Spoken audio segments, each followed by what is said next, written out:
পৃথিবীর ইতিহাসে আজ এমন একটি দিন যেদিন জন্ম নেন শান্তির বার্তাবাহক, মানবতার শ্রেষ্ঠ আদর্শ মহানবী হজরত মুহাম্মদ সাল্লাল্লাহু আলাইহি ওয়াসাল্লাম।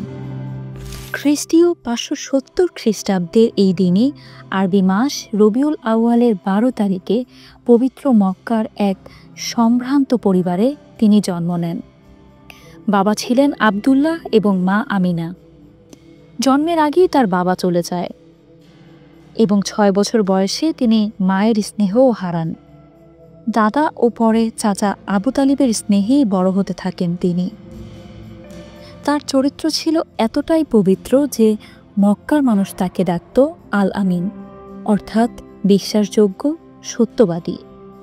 ব্যবসায়, সমাজ জীবনে এবং পারিবারিক জীবনে তিনি ছিলেন সততা ও ন্যায়ের মূর্ত প্রতীক।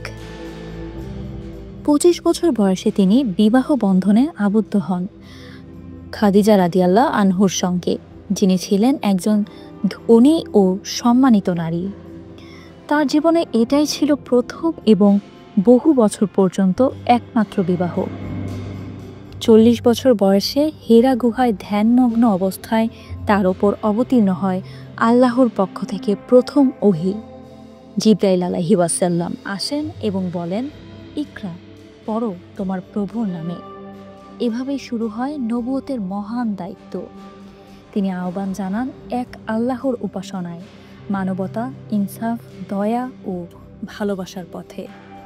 কিন্তু মক্কার কুরাইশরা শুরু করে অমানবিক নির্যাতন। তবুও থেমে যাননি তিনি। দীর্ঘ 13 বছরের মক্কা জীবনের পর তিনি হিজরত করেন মদিনায়।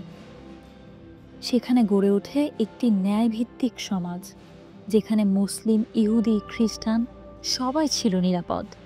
তিনি ছিলেন একজন আদর্শ রাষ্ট্রনায়ক, সেনাপতি, বিচারক এবং পরিবারের কর্তা।